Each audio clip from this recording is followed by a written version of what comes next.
दिनै बनसु Tamulpur district कमिटिखौ सुक्लाय सेरफांनि inspection बांग्लौआव गोदानै दानाय जादों।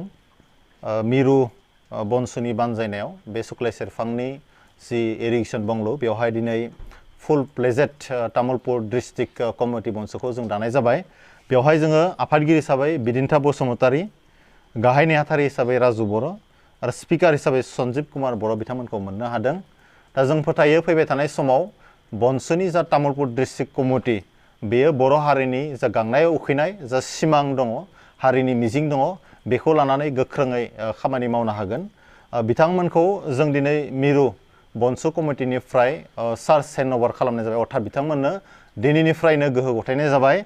बेजों लोगोसेनो बिथांमोन साफ्रोमबो दैदेनगिरिया जोंनि सिगाङाव बर' हारिनि सिगाङाव दिनै समायखिरा बिलाइजों लोगोसे बिथांमोना समायखिरा लाबाय।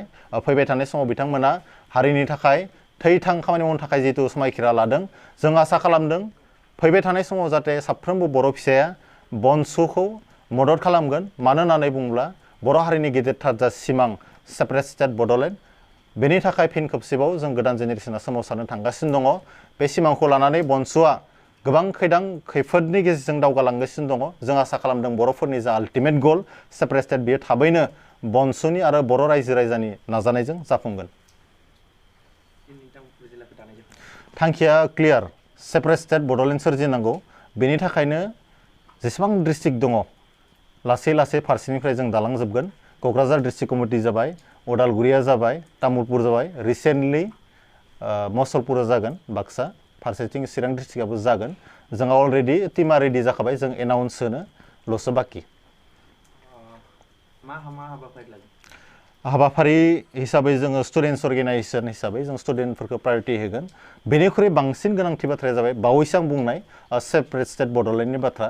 जोङो थाबैनो गभर्नमेन्ट अफ इन्डिया अर्थात prime minister of India, chief minister of Assam, president of India, लोगोसे गभर्नर आसाम, बे साब्रै व्यक्तिनो जोङो मेम'रेन्डाम होगोन जे जोंनि जा लं पेन्डिं इस्यु दङ सेपारेट स्टेट बेखौ थाबैनो मावफुंनानै होनांगौ, जोंनो थाबैनो बड'लेण्डखौ होनांगौ। गिबि हिसाबै नोंथांमोना माब्लानिफ्राय बड'लेण्ड आन्दलनखौ जागायजेनदों? जोङो बर' रायजो राजा बिथांमोना सारप्राइज होनो नागिरदों। जोङो खामानिखौसो मावग्रोनो नागिरदों, जों बुंथिनो नागिराखै। जाय खालि बड'लेण्ड आन्दलना जागोन बे खालि बर' रायजो राजाया नुगोन। आरो जों बनसुआ बर' रायजो राजानो गिदिरथार मोनसे सारप्राइज होनो लादों बे साननैसोनि गेजेरावनो। माखासे समाव नुनो मोनो बर'फोरनि गेजेराव गोबां आफाद सोमजियो, नाथाय राजखान्थिनि खैसाराव गोलैनानै खम समनि गेजेराव जोबस्रांलांनो गोनां जायो। बे बिथिङाव नोंथाङा मा बुङो?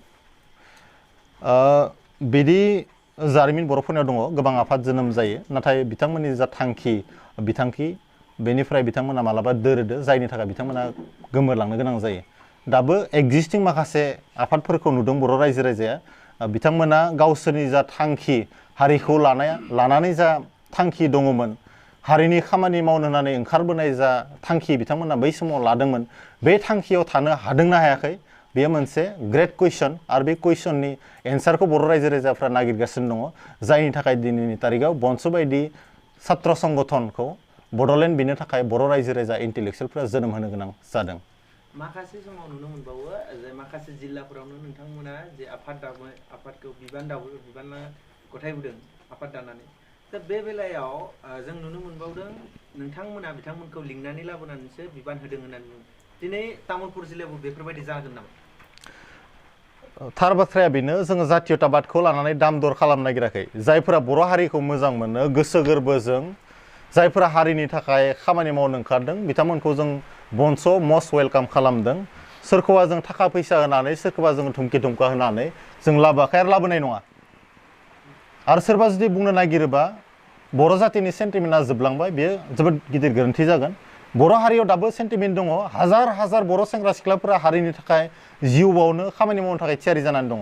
बर'फोरखौ फै आमुक संगठनाव खामानि मावना बर' जातिनि खामानि मावनो फै होननानै लिंनांगौनि दरकार गैया। जाय संगठना मोजां, जाय बड'लेण्ड बिगोन, बेजोंनो बर' रायजो राजाया थागोन, बर' सेंग्रा सिख्लाफ्रा थागोन।